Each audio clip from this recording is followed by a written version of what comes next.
नमस्कार, मी पंजाब डक असणार पहिल्यांदा मुसळधार पाऊस सांगतो। सुरुवातीला जास्त मुसळधार पाऊस मुंबईला जास्त पडणार आहे, म्हणून मुंबईकरांनी पहिल्या पावसामध्ये तुमचं जनजीवन विस्कळीत होणार आहे, म्हणून तुम्ही याची काळजी घ्यावी। कारण की 18 मे ते 30 मे दरम्यान मुंबईला अतिमुसळधार पाऊस पडणार आहे, म्हणून हे अंदाज लक्षात घ्या। त्याच्यानंतर नाशिक जिल्ह्यासाठी देखील अतिमुसळधार पाऊस पडणार आहे, म्हणून हा अंदाज लक्षात घ्या। पुणे जिल्ह्याला देखील मुसळधार पाऊस पडणार आहे।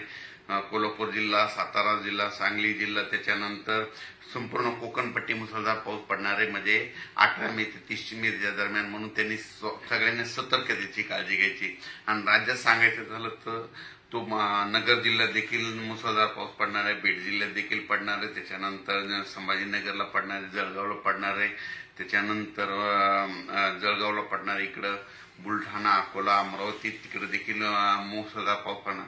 म्हणजे सांगायचं झालं तर 18 मे पासून तर 30 मे पर्यंत, 18 पासून जवळपास 12 दिवस दररोज 2-2 दिवस भाग बदलत वडे नाले वाहतील असा पाऊस पहिली वेळ मेच्या शेवटच्या आठवड्यात येणार आहे, म्हणून हा अंदाज लक्षात येतात। मग सांगायचं झालं तर पूर्व विदर्भ, पश्चिम विदर्भ, दक्षिण महाराष्ट्र, उत्तर महाराष्ट्र, कोकणपट्टी, खानदेश, मराठवाडा सगळीकडेच म्हणजे जोराचा पाऊस पडणार आहे। कोणतंही गाव याच्यातून वंचित राहणार नाही, म्हणून हा अंदाज लक्षात येतात। सांगायचं झालं तर म्हणजे आज आहे 18 मे 2025, म्हणजे आजपासून जवळपास 12 दिवस राज्यात दररोज वेगवेगळ्या भागात जोराचा पाऊस पडणार आहे। वड्याला पाणी येणार आहे, नाल्याला पाणी येणार आहे, नदीला देखील म्हणजे ना त्याच्यानंतर 22 मे ते 30 मे दरम्यान नद्याला देखील पाणी येणार आहे, म्हणून हा अंदाज लक्षात येतात।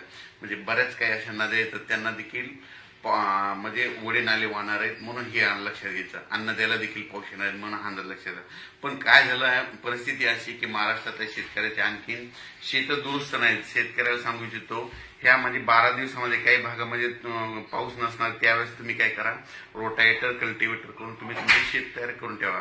कारण की राज्यामध्ये म्हणजे 18 मे ते 30 मे खूप जोराचा पाऊस पडणार आहे। एवढा मान्सूनपूर्व पाऊस तुम्हाला कधी पाहायला भेटणार नाही, इतका पाऊस हा तुम्हाला या ठिकाणी दिसणार आहे।